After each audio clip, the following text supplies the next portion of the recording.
3 abused canine German Shepherd puppies were left to die. But they ended up saving a broken old man's life.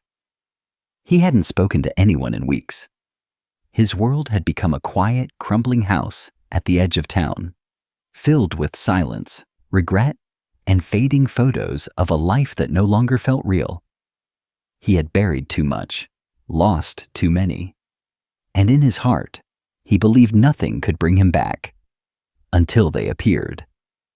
3 tiny canine German Shepherd puppies, abandoned in the freezing cold, their ribs showing, their bodies bruised by hands that should have protected them. No one expected them to survive, but what happened when they crossed paths with a grieving old man will break your heart and show you just how powerful healing can be when it comes on 4 paws. Before we begin, make sure to subscribe to the channel, like this video, and turn on notifications. It helps us bring more stories of courage, healing, and the extraordinary bond between dogs and humans straight to you. The neighbors hardly noticed when Walter stopped coming outside. At 76 years old, he had earned his silence. Widowed 5 years earlier, estranged from his only son, and retired from a 40-year career fixing broken cars, Walter had faded quietly into the peeling paint and overgrown ivy of his modest house at the end of Birch Lane. No more church, no more poker at the firehouse, no more conversation, just him and the chair by the window. Each morning, he shuffled to that chair with a mug of lukewarm coffee and stared at the world passing him by. Sometimes he'd see children ride past on bikes, or the postman wave, but most days, it was just wind and memory. Until the sound came. It was faint at first. A soft whimper, almost drowned out by the wind. Walter ignored it. Probably a raccoon or some stray looking for food. But by the 3rd morning, when the sound grew more desperate, sharper, like tiny cries pressed against a storm, he couldn't pretend anymore. Grumbling under his breath, Walter pulled on his old coat and stepped onto the front porch for the first time in weeks. The air was colder than he expected, biting through his sleeves. The whimpering was coming from the old shed near the back of the property, half collapsed from years of neglect. He hadn't stepped inside that shed since his wife passed. Pushing through the warped door, he stopped cold. There, huddled in a torn cardboard box lined with a dirty blanket, were 3 German Shepherd puppies. Barely 3 months old, trembling, filthy, and thin. One had a gash over its eye. Another limped when it tried to stand. All of them looked up at him with the same silent plea in their eyes. Please don't leave us. Walter blinked hard. Who the hell would do this? He muttered, kneeling down with a stiffness he hadn't felt in years. He reached in slowly. The smallest of the 3 licked his fingers. It was the first touch of warmth Walter had felt in what seemed like a lifetime. He stood up and looked around. No cars, no note, no sign of who had dumped them, but someone had meant for them to be found. He couldn't bring himself to leave them there. Dragging an old crate into the house, Walter made space by the fireplace. He brought out an old blanket from the guest room and lined it with towels. Then he opened a dusty cabinet and found a half-used bag of rice, boiling it until it was soft. It wasn't dog food, but it would do for now. The puppies ate like they hadn't seen food in days. He watched them as they curled up together afterward, one resting its head on the other's back, the smallest nestled beside the fire like it had always belonged there. That night, Walter didn't sit by the window. He sat by the crate, watching them breathe. He didn't notice the tears until one slid down his cheek. Not since his wife passed had anything filled the house with life again. Not since the funeral had he felt like he was needed. And now, 3 battered puppies, thrown away like garbage, were quietly stitching something inside him he didn't even know was torn. But Walter didn't know then that these weren't just any puppies. They had escaped something terrible, and what they would bring into his life was far more than comfort. It would be a second chance. Walter hadn't planned on keeping them. He told himself it was temporary. just until he could figure out what to do. Maybe the shelter, if it wasn't full. Maybe animal control, though the thought of those cold cages made his stomach twist.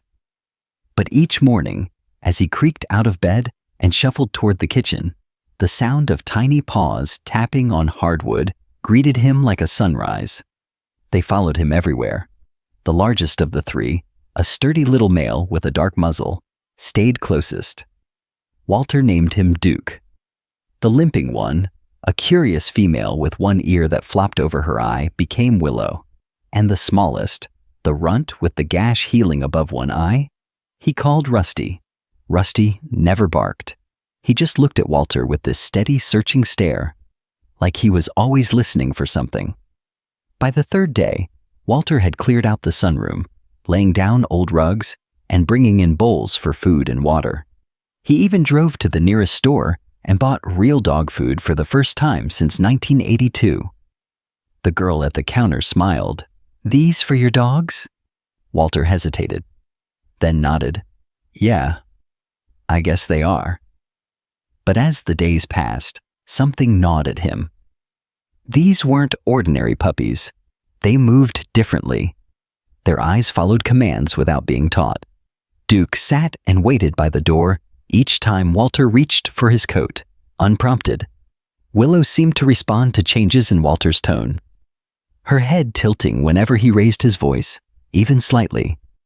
And Rusty never left his side. At night, when Walter dozed off in the recliner, Rusty curled under his hand like a shadow, and every time Walter stirred, from pain in his hip or a nightmare he'd never admit to having, Rusty was already watching. Then, on the fifth day, the knock came. A hard rap on the front door. Walter hadn't had a visitor in months. He opened it slowly, heart thudding harder than expected. A woman in a windbreaker stood there, clipboard in hand, badge clipped to her chest. "Mr. Walter Green?" "Yeah." "My name's Officer Lena Reyes. I'm with the County K-9 Division. We've been searching for 3 puppies that were stolen from a training facility outside of town.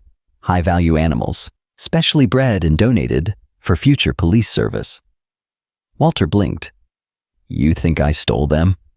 "No, sir," she said gently, "but they match the exact description. And your property is close to where the truck was last tracked before it went missing." Walter's mouth went dry. "I didn't steal them. I found them. In my shed. Someone dumped them there." She nodded. "May I see them?" Walter hesitated, then stepped aside. Duke barked once as the officer entered. Willow stayed close to the corner. But Rusty walked right up to her and sat down, waiting. Like he recognized her. Lena crouched. "Well, hello there." She looked back at Walter. "Rusty here. He's been through our program, early phase. These dogs were bred for scent detection and emotional responsiveness. We were training them to be service canines." Walter looked down at the little dog beside his feet. "So, he's not just a stray." "No," she said softly. "None of them are. They were meant for something more." A long silence fell. "Will you take them back?" Walter asked. Lena stood. "That depends. They need safety, stability. Someone who won't just feed them, but see them." Walter's voice caught in his throat. "I do." She looked at him. Then maybe they found who they were meant for after all. Before leaving, she handed him a card. "There's a trainer at the precinct. If you want help working with them, turning them into therapy dogs maybe, we can talk. No pressure." Walter nodded. That night, he didn't sleep in the recliner. He slept on the floor, with all 3 puppies curled around him, breathing slow and steady. And for the first time in years, his house no longer echoed with emptiness. It beat with life. Walter stood in the backyard, boots planted in the frosty grass, watching as Duke bolted across the lawn. The puppy leapt over a toppled rake and circled back to Walter, tail wagging, tongue hanging out. Willow sniffed the air nearby, attentive and alert. Rusty sat by the porch steps, eyes fixed on Walter, as if waiting for the next command. They were smart. Too smart for regular obedience tricks. After Officer Lena's visit, Walter had taken her advice. He called the precinct and spoke with a trainer named Max Colton, a retired officer who now helped civilians care for former or rescued service dogs. They scheduled a weekly session in Walter's backyard. No fuss, no judgment, just hands-on help. Max had been impressed from the first session. "These dogs were bred for duty," he'd said. "But more than that, they want to bond. You've got something special here, Walter. Most folks never get this kind of loyalty." Walter had nodded, but said nothing. What he didn't say, what he couldn't say, was that it scared him. That kind of loyalty came with weight, with responsibility, and he wasn't sure he deserved it, especially after the way things ended with his son, Tyler. It had been 3 years since they'd spoken. The last words exchanged were over the phone, angry, sharp, full of things neither could take back.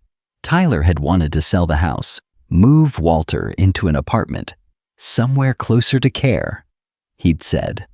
Walter had refused, told him he didn't need help, that he had rather rot in his own home than be coddled. Tyler hung up, and never called again. But lately, the silence in the house no longer numbed Walter. It stung. Every morning the puppies filled the rooms with energy and warmth, but at night, that old familiar ache crept in. Regret. The kind you can't bury with work or age. The kind that sits at the edge of your bed and reminds you what you've lost. One afternoon, while Walter was stacking firewood near the shed, he heard the phone ring inside. It had barely rung all month. He limped inside, picked it up, a hesitation, then a voice. "Dad?" Walter's knees nearly buckled. "Tyler?" There was a long pause.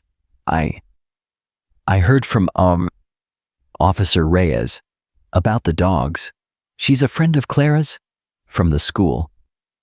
Clara, his granddaughter, the one he hadn't seen since her 8th birthday.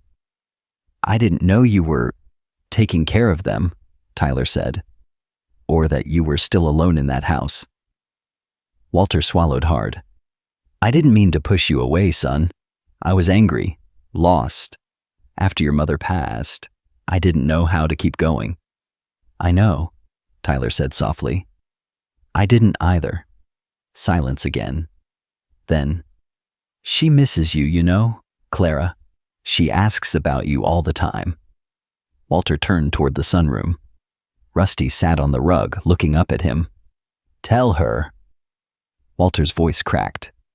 "Tell her I've got 3 new reasons to stick around, and if she ever wants to visit, I'd love to introduce her. I think she'd like that." Before they hung up, Tyler added, "Dad, I'm proud of you. Taking care of those dogs, that takes heart." Walter stood there long after the call ended, the receiver still in his hand. The pain didn't go away, but something softened. Later that night, he found an old photo album and placed it on the coffee table. It had collected dust for years, unopened since Mary's funeral. He flipped through the pages. Weddings, birthdays, Clara as a toddler in the backyard. Duke curled up at his feet. Willow stretched out across the rug. Rusty, ever watchful, sat by his chair, eyes locked on his face. Walter leaned back and whispered, "I'm trying, Mary. I really am." Outside, a light snow had begun to fall. The world, for a moment, felt still. But inside, something had started to mend. The snow had thickened by morning.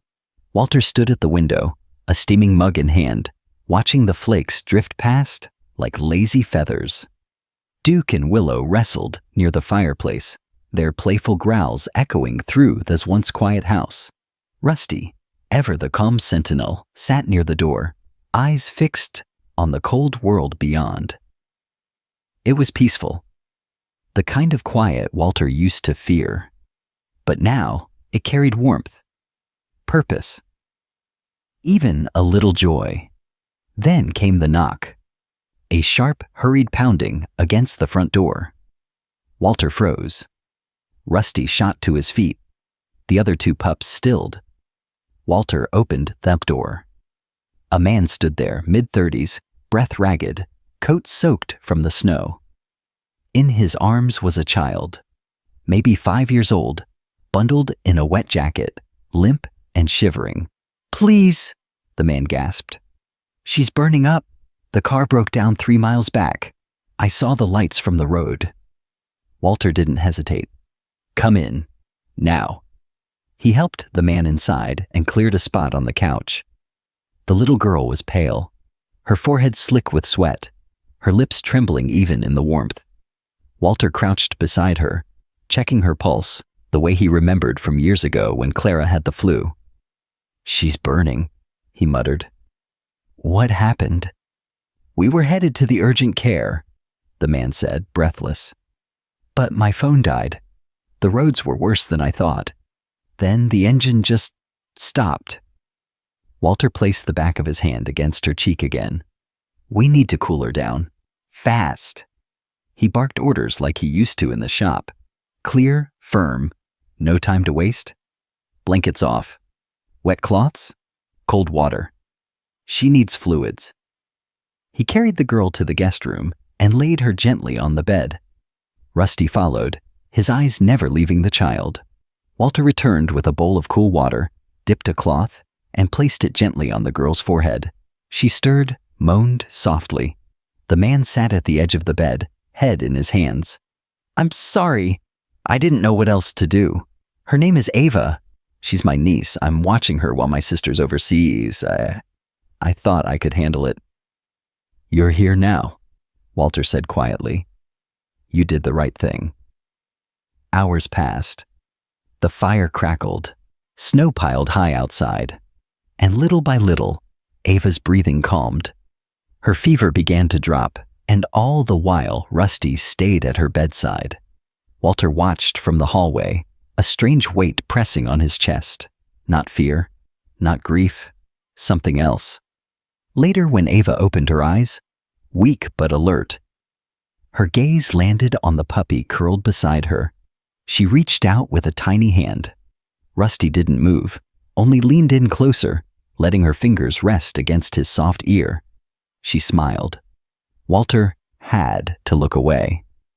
That evening, after Ava was sipping warm tea and tucked under clean blankets, the man, Jason, approached Walter in the kitchen. "I don't know how to thank you," he said. "You saved her. And those dogs, they didn't leave her side." Walter shook his head. "They saved me first." Jason looked around the room. The framed photos, the warmth, the life. "You live here alone?" "I used to," Walter said. "Not anymore." Jason hesitated, then reached into his pocket. "My sister's a nurse. She works at the children's hospital. They're always looking for therapy animals, especially the calm, loyal kind." Walter raised an eyebrow. "You saying Rusty has a new job?" Jason smiled. "I'm saying he might have a calling." Walter looked toward the guest room where the girls slept peacefully. For the first time, he didn't feel like an old man just waiting out the clock. He felt like someone needed again. That night, as the snow fell quietly outside, Walter sat beside the fire with all 3 pups curled around him, and he whispered into the flickering light, "I think we're just getting started." Walter stood at the edge of the porch the next morning, a blanket wrapped around his shoulders. The snow had stopped. In its place, a quiet stillness covered the neighborhood like a soft breath. Inside the house, Ava was still sleeping, her fever now completely gone. Jason had offered to stay and help clean up, but Walter had insisted he rest. The man had been through enough. The puppies played in the snow near the tree line. Duke, chasing Willow in clumsy loops, their paws kicking up white powder. Rusty, as always, sat near the porch steps, watching Walter like he could read the thought bouncing around inside his mind. Walter had barely slept. Jason's offer from the night before echoed in his head. Therapy dogs, hospitals, sick children, purpose. Rusty had already proven he had the instinct. The others too. He could see it. Those dogs bringing joy to places that had long forgotten what joy felt like. And yet, the idea of letting them go crushed him. They had become his heartbeats, his reason to wake up, his warmth in the quiet. Could he give them up for the greater good? He didn't know. Later that afternoon, a familiar pickup truck rolled down Birch Lane and stopped in front of the house. Walter squinted from the window as a tall figure stepped out, wearing a black winter coat, a beanie pulled low over his brow. Tyler. Walter's heart jumped. He opened the door before his son could knock. They stood there, awkward for a moment, until Tyler finally spoke. "I wanted to see them, the dogs, and you." Walter nodded, stepping aside. Inside, Tyler crouched down, letting the dogs approach. Duke sniffed cautiously, then wagged. Willow nudged her head against Tyler's knee. Rusty hung back at first, but eventually came forward, slow and calm. "She told me they were special," Tyler said. "The officer, Lena, but I didn't know they'd be this much." Walter sat down heavily in the chair near the fireplace. "They're more than dogs." Tyler looked around the room. "The place looks different, warmer." "They did that," Walter said. Tyler hesitated. "Dad, are you thinking of giving them up?" Walter didn't answer at first. His fingers traced the edge of the coffee mug in his hand. "I don't want to," he said softly. "But they could help people. Real people. Like Ava. Like Clara." Tyler crossed the room and sat across from him. "You don't have to give all of them up." Walter looked up. "Let them train," Tyler said. "Let them visit the hospital. Be part of something bigger. But let them come home to you." Walter felt his chest tighten. "You think I could handle that?" Tyler smiled gently. "I think they already think of this place as home. They just want to bring what they found here to the world." Rusty came over and laid his head on Walter's knee, as if to confirm every word. Walter scratched behind the puppy's ear and nodded slowly. "All right," he whispered. "We'll do it, but only if they want to." Tyler laughed. "Pretty sure they've already decided." The rest of the afternoon was spent in quiet planning. Tyler promised to make calls, reach out to the hospital program, see if Officer Reyes could connect them with training resources. But more than that, father and son talked about Mary, about Clara, about everything they'd never said. It wasn't perfect, but it was real. That evening, as Tyler prepared to leave, he paused at the door. "Hey, Dad." "Yeah." "You did something amazing here. For those dogs. For Ava. For yourself." Walter looked at him, eyes shining. "You came back. That's what's amazing." They shared a quiet smile, and as the truck disappeared into the distance, Walter stepped back inside, the puppies circling his feet. Rusty stopped, looked up at him, and barked once. Sharp, certain. Walter laughed. "Yeah, I hear you."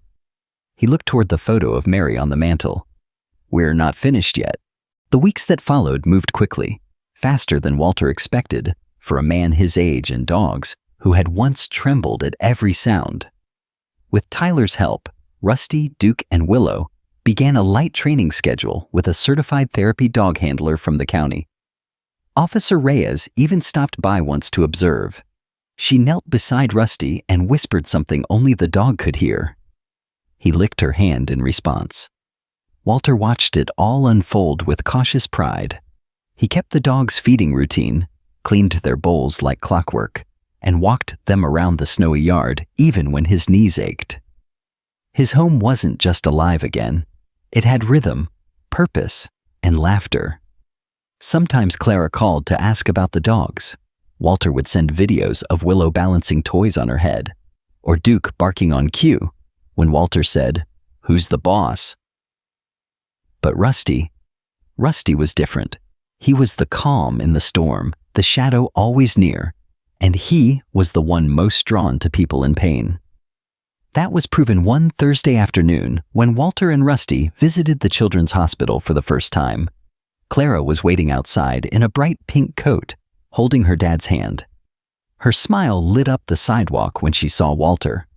But it was Rusty who got the first hug.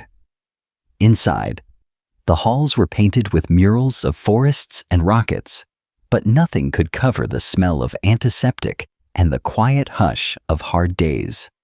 Walter wasn't sure Rusty would handle it, or that he could, but the dog moved as if he had always belonged there. A boy named Eli, about 9 years old, sat alone by a window, bald from chemo, a blanket wrapped tight around his shoulders. His eyes were distant. Rusty trotted forward without a command. The boy looked up, unsure. Rusty didn't jump or bark. He just sat inches from the bed and stared. Waited. Eli slowly reached out. Rusty leaned in, resting his chin on the boy's hand, and the boy smiled. The nurse standing nearby covered her mouth, whispering to Walter, "That's the first time he's reacted to anyone in days." Walter swallowed hard. He walked away so no one would see the tears. That night, back at home, Walter sat in his recliner with all 3 dogs at his feet. He held a cup of tea in his hand and stared at the fireplace, where the flames danced like old memories. He had never imagined a life beyond Mary, beyond silence. But here it was, full and loud and completely unexpected. The next morning, Tyler and Clara arrived with a surprise, an official vest for Rusty, one that read, "Certified Therapy Dog, Companion and Comfort Unit." Walter held it like it was gold. He knelt, clipped it onto Rusty's back, and whispered, "You earned this, boy." But as he stood up, something else caught his eye, a letter. Clara had left it on the table, in crayon, folded carefully. It read, "Dear Grandpa, I think Rusty loves you the most, but I love you too. Thank you for being brave and for saving the puppies. But I think they saved you too. Can I come visit more? I miss the way your house smells like cookies and dogs. Love, Clara." Walter didn't cry often anymore, but he did then, because it wasn't just about the dogs. It was about what they had brought back. Family, forgiveness, forward motion. And as spring approached and the snow melted, Walter opened his porch every day, rain or shine. The neighborhood kids came by to pet the dogs. Old neighbors stopped to chat again. Some even brought treats or asked to help train. It wasn't just a house anymore. It was a sanctuary, a place where 3 abandoned pups had found a future, where an old man had found a second chance, and where anyone who knocked on the door was always welcome. Because sometimes the most broken souls find each other, and that's exactly where healing begins. The morning started like any other. Walter had just poured his first cup of coffee. Duke and Willow wrestled in the yard, sending puffs of spring dust into the air. Rusty, as always, lay calmly by the porch steps, watching the horizon like a soldier on quiet patrol. But then came the sirens. Distant at first, rising, echoing, unfamiliar. Walter turned toward the sound. A plume of smoke curled above the trees near the east side of Birch Lane, just beyond the town's edge near the Old Mill Road. He felt his chest tighten. Something wasn't right. Then the phone rang. It was Officer Lena Reyes. "There's a fire at the Thompson farm," she said urgently. "The family got out, but one of their kids ran back inside. We're short on hands. I thought of you and the dogs, especially Rusty. He might be our best chance." Walter didn't hesitate. "We'll be there in 10 minutes. He hung up, grabbed the gear bag by the door, something he never imagined he'd use, and called out, "Let's go, team!" The dogs sprang into action as if they understood every word. Rusty darted into the truck bed. Duke jumped in right behind. Willow barked twice, tail high. The drive was fast, the road a blur of red and orange skies.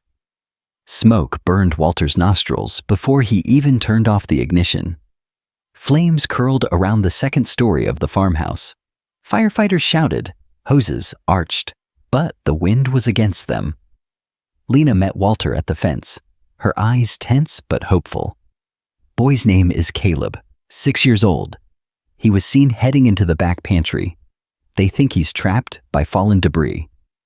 Walter looked at Rusty. "You ready?" Rusty didn't move. He just stared into the smoke, then trotted forward. They fitted him with a small emergency vest, light, reflective, with a locator beacon. Walter knelt, locking eyes with the dog he had once found, bruised and half frozen, in his shed. "Go find him, boy. Bring him home." Rusty vanished into the fire like a ghost. Minutes passed, then more. Walter paced. Willow whined. Duke barked once, urgent. "Signal's still moving," Lena said, watching the tracker. "He's inside." And then, just when hope began to thin, the vest's beacon blinked red at the edge of the smoke. A firefighter called out, "Movement at the west side!" 2 shapes emerged, one small, one steady. Rusty walked slowly, guiding a soot-covered boy with his teeth gently locked onto the fabric of the child's sleeve. The boy was coughing, but he was alive. Everyone ran toward them. Walter got there first, collapsing to his knees as Rusty approached. The dog released the boy gently, then sat down, chest heaving, tongue out, smoke clinging to his fur. Caleb looked up at Walter and whispered, "He found me in the dark. He didn't leave." Walter pulled the boy into his arms, then wrapped one around Rusty, holding them both close. Lena crouched beside them, eyes glassy. "Your dog just saved a life." Walter smiled through the tears. He was born for it. Later that evening, long after the fire was contained and the adrenaline wore off, the mayor showed up on Walter's porch with a small velvet box. Inside was a medal, a silver paw print inscribed with, "For extraordinary courage and service." Rusty didn't know what it meant, but he wore it proudly. Word of the rescue spread fast. Local news crews came, photos were taken. Rusty, Duke, and Willow sat side by side on Walter's front porch, tails wagging, as Clara held up a handmade sign that read, "My grandpa saved dogs. They save people." That night, as the town slept, Walter stood in the doorway watching the stars. Tyler leaned beside him, arms crossed, smiling. "You proud of him?" Tyler asked. Walter nodded. "Proud of all of them. But more than that, I'm proud I lived long enough to see it." Rusty nudged open the screen door and curled at Walter's feet, the medal on his collar catching the moonlight. And Walter knew this wasn't the end of something. It was the beginning of a legacy built on second chances, 4 paws, and the quiet, steady love of a dog who never once gave up. Rusty didn't just survive. He led. He healed. He saved. And Walter, once a forgotten man on a quiet street, became a hero. Not because he set out to be, but because he chose to open his door when it mattered most. Sometimes the most powerful transformations begin with a simple act of kindness. And sometimes they arrive on 4 paws. If this story touched your heart, subscribe to the channel, leave a like, and share it with someone who believes in second chances. Help us keep spreading hope, loyalty, and the healing power of dogs.